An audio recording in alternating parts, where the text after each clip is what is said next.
Welcome to a brand new episode of Sewbussteds Material Witness. I'm Rhonda Buss, and I'm very excited today. I have Gregg Fishman, who is the owner of Fishmans Fabrics in Chicago. It is truly the premier fabric store in Chicago. Their fabrics are absolutely unbelievable, and as I walked in today, I thought, oh my goodness, I'm in trouble that I could actually spend a whole lot of money here today if I don't control myself. So this is Gregg Fishman, and he is the fourth generation. Yes. And the business was actually started in 1903 with my great-grandfather when he came over from Russia. And did it start as a fabric business? No, it started as a notion supply business. They were doing some hat kind of mending of those small little beanie hats like the golfers would wear. And I think tailoring supplies, zippers, threads, interfacing, stuff like that. So how was it that you actually became a fabric store? Well, I think actually even for a long time, my great-grandfather died in 1926, and my grandfather, he came in 1926 after he graduated college. And I think in the 40s, somebody gave him, as far as the story that I was told, gingham cottons. And just to sell, can you sell these things? And he sold them, and he realized it was actually easier to sell fabrics than the notions, and he really sort of ramped that up and then began going to New York in the 40s, I think, to buy from the designers. Very nice. And then, so actually my history with Fishmans began when I was 15 years old. I actually came here on a field trip with my sewing class, and my money consisted of the money that I made as a babysitter. And remember, if you've seen other videos, I've said I'm a Stone Age leftover, and in those days I made a whopping $1 an hour. So even then, it really wasn't very much money. So I came with my little pennies to the store, and it was my first time to see expensive fabric, really nice but expensive fabric, and I bought a piece of Bill Blast silk. Okay. That I made a scarf out of and kept for years and years until finally I was embarrassed enough by it that I threw it out. But it was always just a very, very nice memory. So then your grandfather actually took it to be more of a couture fabric store. Very much so. I mean, He was really in New York almost every month, or in Philadelphia, and he had great relationships with either the jobbers, but more importantly, he had with the actual designers themselves, and was buying their leftovers, and apparently he was paying a little bit more than they were paying in New York from the jobbers that were in New York. And so that was a big core of our business. He had a great mailing list to send off to his clients. He had a great following, and just went one by one, but a tremendous business with dressmakers and the public that was still sewing back then. Amazing. So I know when I first found out about Fishmans, that I had been told that you were that when I came here as a 15-year-old kid, I was told that you bought actually from the designers. Yes, I mean, I know a big name was Adele Simpson at the time, and Bill Blass and Adolfo, and just a regular sort of trip. We'd go to New York, and then when I came in, we were still doing it a fair amount, even in the early 90s. We were just hitting one after another. We were just calling designers and say, yeah, you're interested in selling off your leftovers, and we'd make an appointment and go in, and we'd see if you would, and it would ship back to us a couple days later. Mm-hmm. So fast forward a number of years, and when I was here as a teenager and could afford so very little, I made a pact with myself that one day I too would be able to have gorgeous fabrics and wear gorgeous clothes. And so I came back, and then in the 90s I had started doing wedding gowns, special occasion clothing. So I always brought my clients to Fishmans to shop, and in the process I got to know Gregg's father, Jerry Fishman, very well, and I will actually have a picture of him when I learned to fly a bunch of years ago. When I learned to fly, he was actually one of my first passengers. I probably shouldn't tell you that. Oh, really? It would freak you out a little bit. Right. Yeah. But he was one of my first passengers, and he was very, very excited. He had told me that when I earned my license that he wanted very much to go with me. So I have really a lovely I picture. really thought that you've been flying for like 10 years. I had no idea you. It's really funny. It's very funny. That was 20 years ago. So yeah. And as we were talking before we got started, Greg, he had asked me a little bit about flying, and he says, "So now you have thousands of hours," and I said, that and a lot more experience, but I had a great instructor and who made sure I was very, very safe. So your dad was in good hands, and we had a great day. But that picture will be on the blog post, and I'm really excited to be able to share that with you.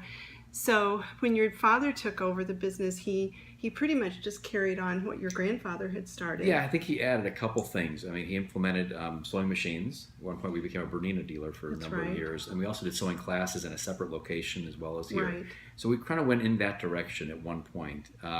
Computer systems went under my grandfather. We never had a computer. So he implemented that. He did it was probably when computers just came in, and he was pretty excited by that. He liked the accounting end of the business as much as the selling end of the business. I'm a little different. I actually like the buying and the selling more than the back end of the business, but he was good at the back end. I think your dad was very open to new things. Yes, very, very open. Except when Greg came in, now how long ago was it that I came in about the early 90s, I think 91. And you were pretty much fresh out of college, right? Right. I had a year before that, and then not coming in. Then when I came in, a very different experience than I remember. And what was your degree in? Finance. Perfect. Yeah, right. Definitely. So much about the sewing world is much more technical than people really understand. So finance would definitely be a very, very good degree to run a fabric store and a successful fabric store. So when Greg came in, the home store had sort of started to a slight decline. I think that's when maybe it peaked out, maybe right around when I started, unless I caused it. But it peaked out, and we could sort of see that was going to be a changeover. The pattern sales were dropping, and just in a general sense, we kind of felt like at some point we should probably learn the home dec business. We had a home decorating department that was in our basement, maybe 1,000 square feet. And then we sort of realized we should probably learn this business, because that business will be the non-sewing customer that needs us to do the work was one we were looking into. So we started really ramping up our drapery and upholstery fabrics.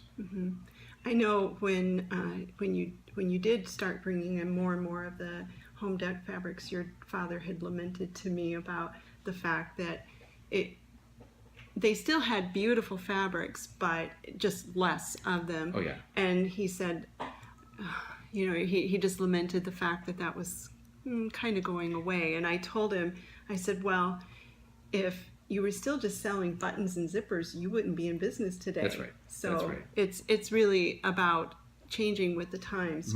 But now you've brought back more. I mean, we're really 50-50. I mean, in terms of apparel and interior fabrics, we're pretty balanced out. The difference being that our apparel business is actually we really cover 50 states between the internet, between sampling, whereas the interior business is really, I'd say, largely consolidated to New York and Chicago. But it's with the apparel business, as far as inventory goes, it's half of our inventory for sure. Definitely. Interesting. So I know when I first came to Chicago, their fabric stores were everywhere. There had to be at least 5 fabric stores downtown. Yes. And there was a fabric store that was considered a competitor right across the street from Fishmans. They're all gone now. Well, he's still in Evanston, but but he doesn't have the multiple stores anymore. No. It's just it's a changing landscape for sure in terms of how apparel fabrics are sold in the high end. The fabrics that are the craft stores and the quilting stores, that's a different animal. There's a lot of those, but when it comes to like the couture fabrics that are $100 a yard and higher, there's a very small group of us that sell that around the United States. So if someone were coming in today, say a young person that is accustomed to going to Joann Fabrics, and not that there's anything wrong with Joann Fabrics, and you can find good things there, but they're accustomed to going to Joann Fabrics and they're picking up something for $5 a yard versus coming here and spending $75 a yard. What would you tell them is the reason for that? God, it's a broad question. I mean, I think that I mean, if you're going to a couture event or your wedding, I don't know if Joann Fabrics lends itself to those kind of big events. If you're making your daughter's Halloween costume, you may be better off, when you want to spend $5 a yard on a polycotton broadcloth and maybe a print of, something, that may be better suited for a quilt shop or this. We're really specializing in women's day wear and evening wear for professional women or evening wear. And then men's, and same thing with men. The same thing with luxury fabrics for men or women, just couture. And what's interesting to me is that people, if they know, whether they know you made it or not, people know quality when they see it. Right. And one of the things that I especially appreciate about sewing with, first of all, a better quality fabric is just so much more worth my time. It's just makes up so much better. It's going to last, especially when I think about the amount of time that I spend putting it together. So it's going to last, maybe even longer than I want it to last, but it will last and look good as it goes along. So I personally would much rather spend more money and have a good quality item than just go buy something and then end up very disappointed with it because the quality isn't there. So now you did mention the your mail order business.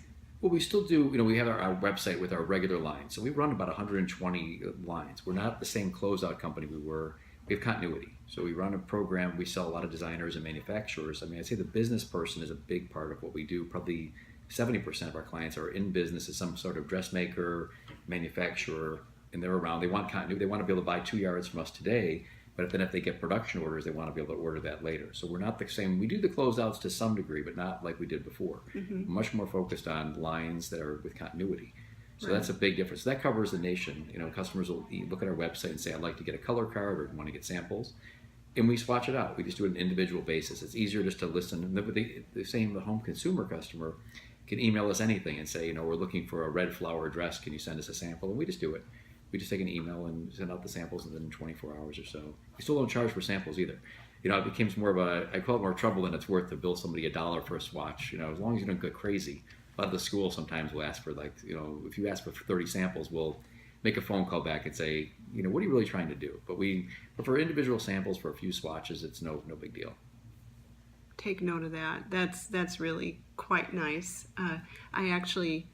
They'll remain nameless, but I actually had wanted to order a sample from a fabric store, not even in Chicago, and they told me they had photographs available, and so I said, would you email the photograph? And they were going to charge me $1 for the photograph. I just said, I can't speak no. for we debated it, but I thought by the time my staff writes up the invoice and runs it through the credit card and does the terminal and mails the receipt, the time we lost money probably on the time it took for them to do it, it's easier just to send the swatch, mail it out, and then hope they come in and they visit or whatever. It's not worth the time. It's really not.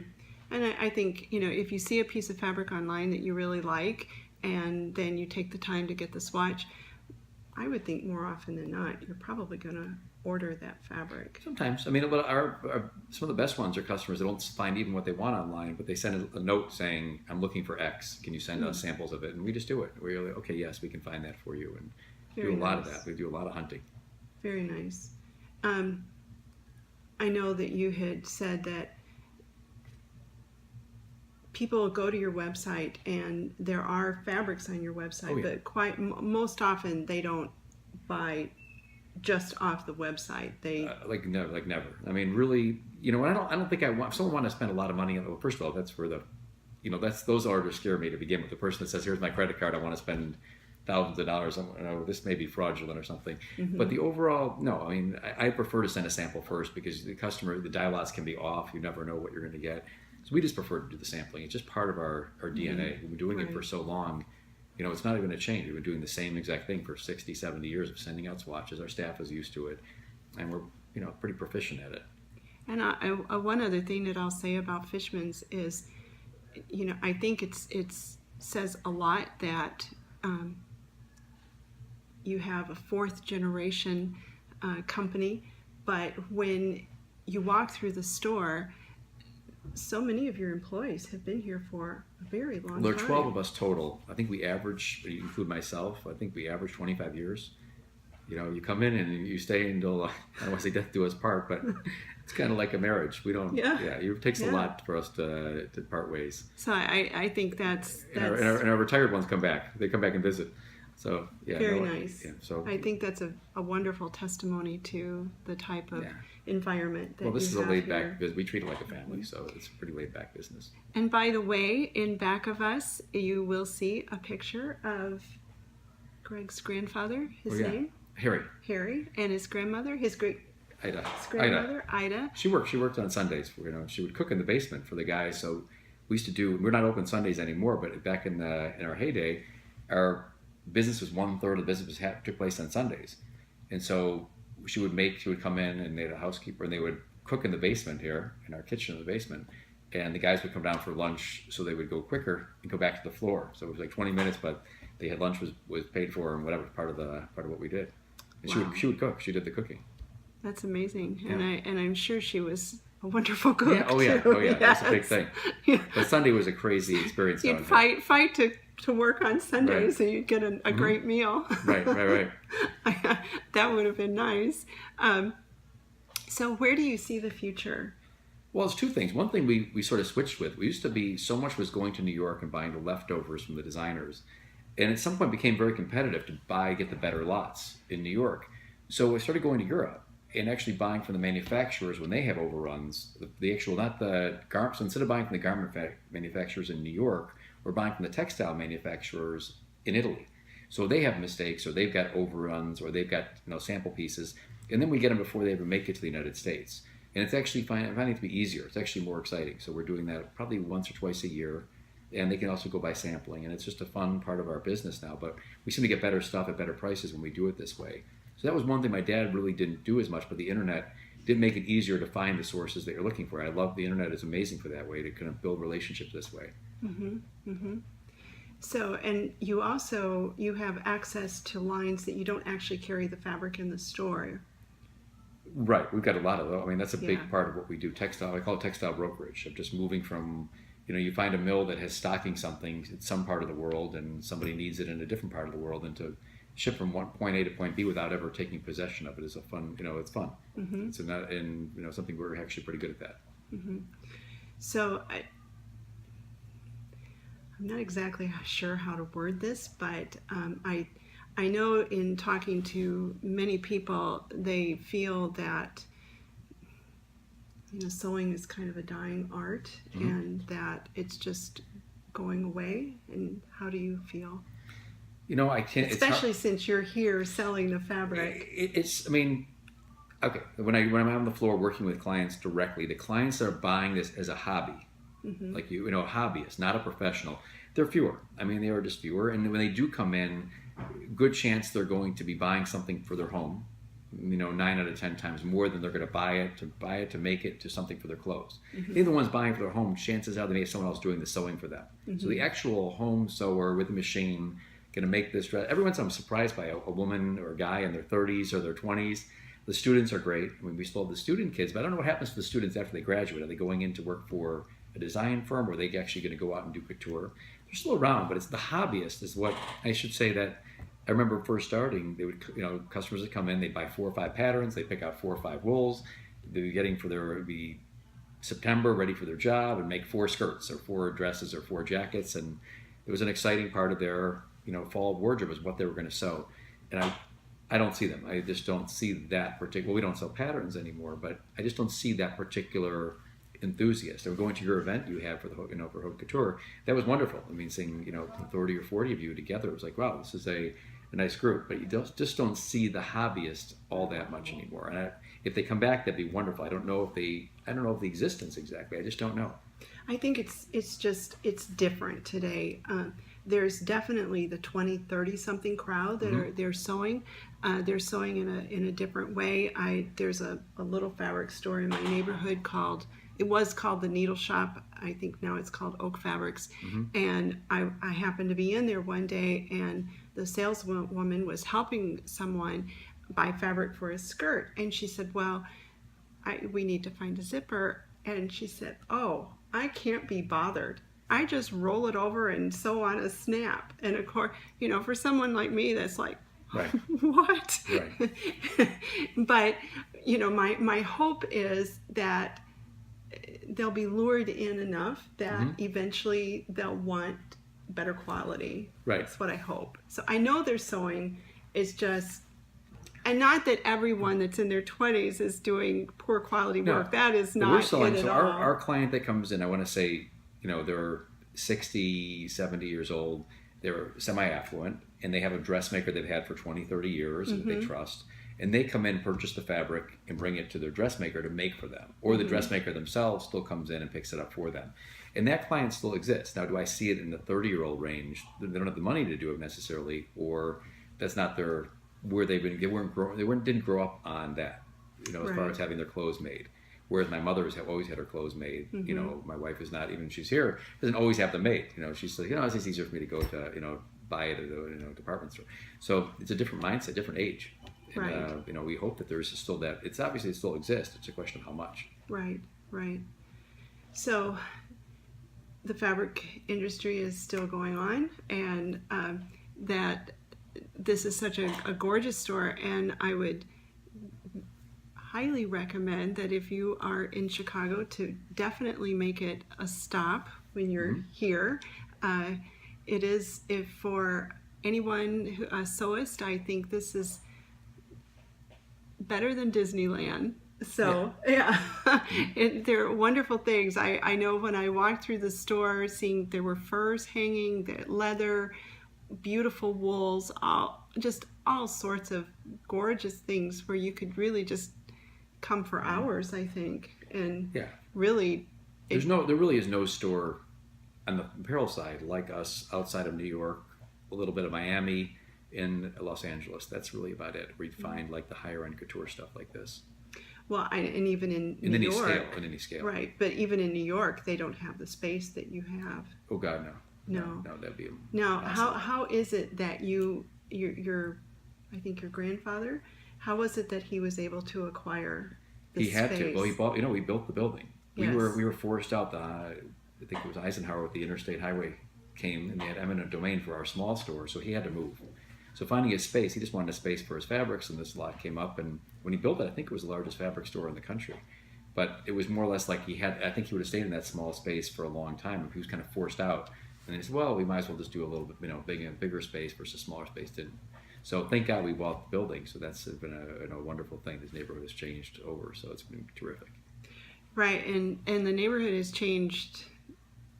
has had many changes over the years. Oh, no, but now this is a great neighborhood. And now it has become a very affluent, it was industrial. in place right. to It was live. Industrial at first, and then it changed over to now it's become largely residential and in a fun neighborhood. Yeah, so there's a lot more in the area, and you're not that far from the museum district either. So if you come to Chicago, like I said, come by Fishmans, and then from here it's just an easy straight shot down Roosevelt Road to hit downtown, and then go on to the museum district. So there's just lots and lots of things. Yeah, I should add, as long as we're plugging. So we're really close to Pilsen, which is the Mexican neighborhood. We're really close to Greektown, and we're really close to Little Italy. We're all almost walking distance from all three. Pretty convenient. And one thing that I will say about Chicago is the food here is phenomenal.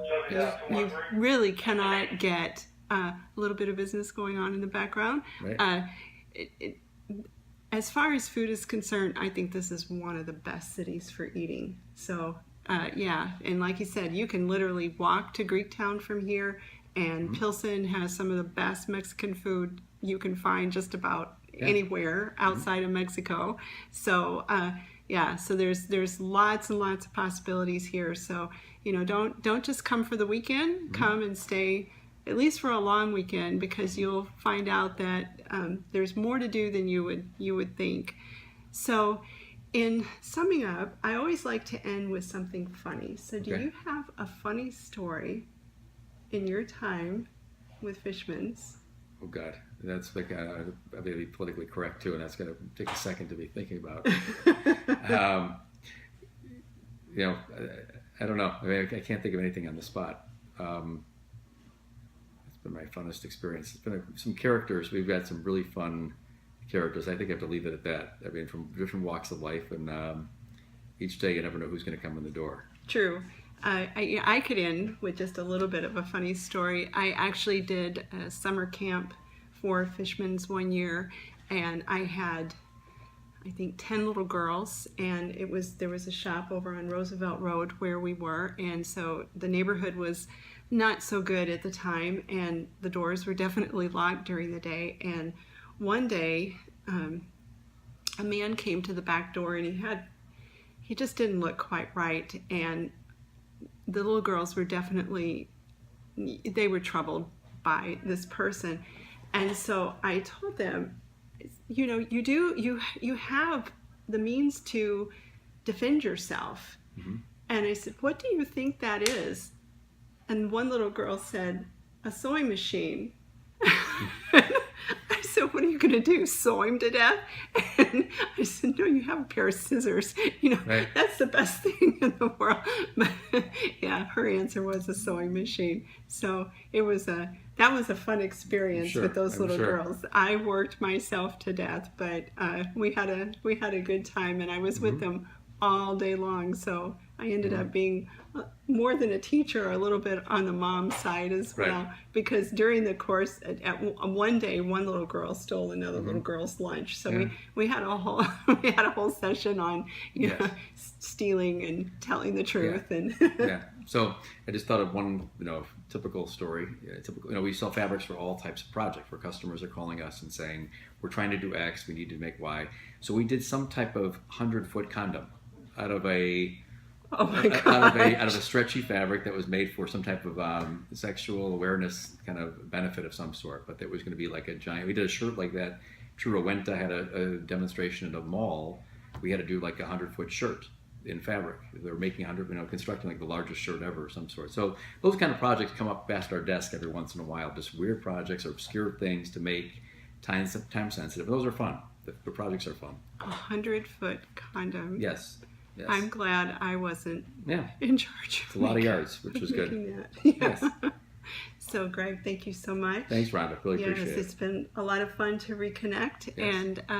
Yes. And and like I said on the blog post, I will include the picture of your dad in the plane. It's a nice memory, especially for me. So, and sadly, he...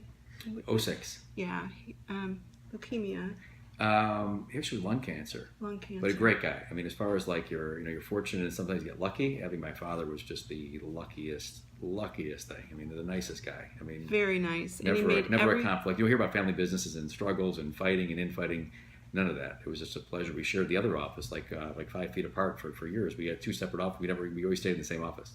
Just a pleasure. That was the 15-year gift I got for working with him. And I know just from being a client and kind of an employee as well for a bit of time, he always made everyone feel very welcome, and he just had such a warm and wonderful personality. So great memories for me, and come by the store. You'll be happy that you did. So thanks again, Greg. Thanks, Rhonda. Really appreciate it. And thanks for coming by. I hope you've enjoyed this edition of Sewbussteds Material Witness.